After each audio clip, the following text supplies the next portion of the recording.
उन स्वतंत्रता सेनानियों को नमन और वंदन करना चाहूँगा जिन्होंने आज़ादी के लिए अपना सब कुछ न्योछावर कर आज जो हम आज़ादी का जो सूरज हम देख रहे हैं, उसका श्रेय अगर किसी को जाता है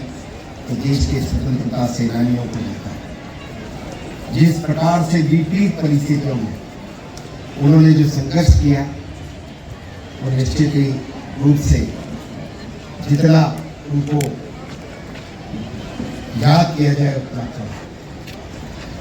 मैं इस अवसर पर देश के यशस्वी प्रधानमंत्री जी को भी धन्यवाद देना चाहूँगा कि जिस प्रकार से उनके इस 11 साल के स्वर्णिम कार्यकाल में जिस प्रकार से देश आगे बढ़ रहा है, आज विश्व की चौथी बड़ी अर्थव्यवस्था देश में वो बन चुका है। किस प्रकार से देश विकास की नई ऊंचाइयां छू रहा है। हम विकसित भारत का सपना देख रहे हैं। 2047 में भारत आत्मनिर्भर होकर के विकसित भारत बने, ऐसे सपने को हम देख रहे हैं और उसको पूरा करने की दिशा में हम आगे बढ़ रहे हैं। देश के प्रधानमंत्री जी आदरणीय मोदी जी ने इन 11 सालों में जो परिवर्तनकारी काम किए हैं वो हम सबके सामने। जो योजनाएं भ्रष्टाचार की भेंट चढ़ जाती थी, उन योजनाओं को नीचे तक, आम आदमी तक, अंतिम पंक्तियों में बैठे हुए व्यक्ति तक पहुंचाने का, उनको डिलीवर करने का अगर श्रेय अगर किसी को जाता है तो देश के यशस्वी प्रधानमंत्री जी आदरणीय नरेंद्र मोदी जी को जाता है। आपने देखा होगा जिस प्रकार से उन्होंने काम किया है वो हम सबके सामने, जिस प्रकार से देश का मान रहा है, सम्मान रहा है, देश के नेतृत्व, देश के जो नेतृत्व के प्रति जो आम जन में जो सम्मान का भाव बढ़ा है वो भी हम सबके सामने है। आपने अभी देखा होगा कुछ दिनों पहले पहलगांव में आतंकियों द्वारा एक कायराना हरकत की जाती है। हम देखते हैं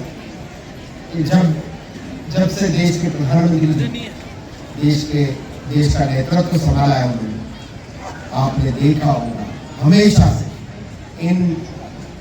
जो ये आतंकी लोग हैं इनको कहीं न कहीं एक मजबूत निर्णय लेकर के उन्होंने पहल करने का काम किया है।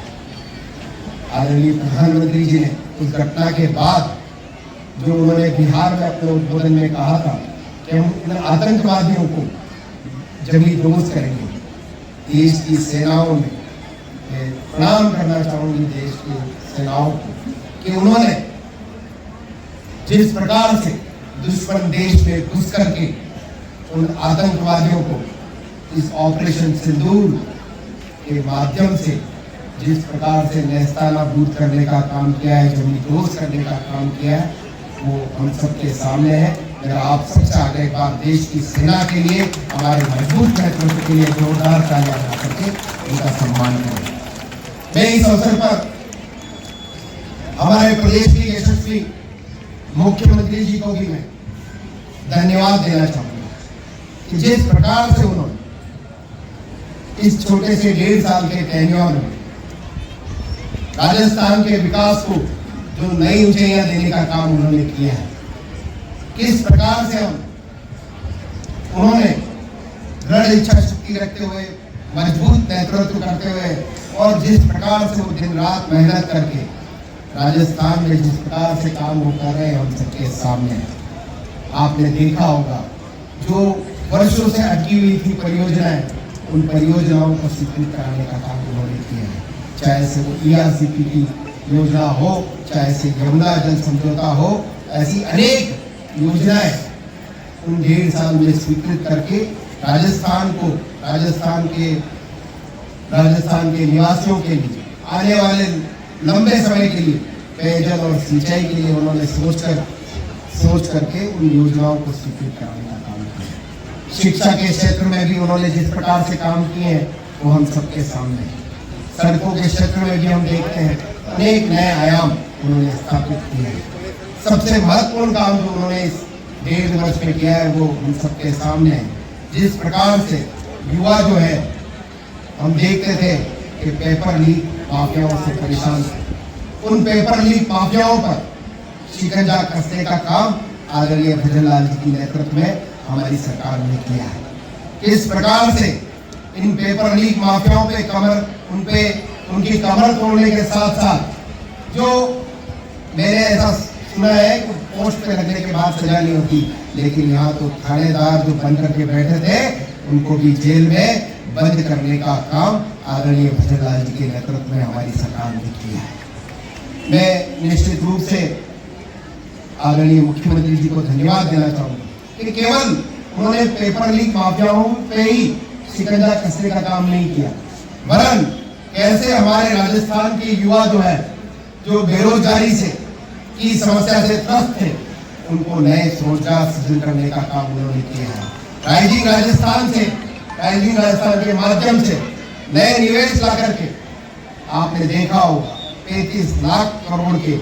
नए उन्होंने MOU करके उनको धरातल पर लाने का काम किया है। 1 लाख नई सरकारी नौकरियां के साथ साथ उन्होंने एक घोषणा की है कि 4 लाख हम सरकारी नौकरियों के साथ साथ 6 लाख हम ऐसे नए रोजगार के अवसर पैदा करेंगे जिससे राजस्थान के युवा को किसी तरह से भटकना नहीं पड़े, वो अपने भविष्य को लेकर के सुरक्षित महसूस कर सके। किस प्रकार से उन्होंने काम किया है वो हम सबके सामने है। आपने देखा होगा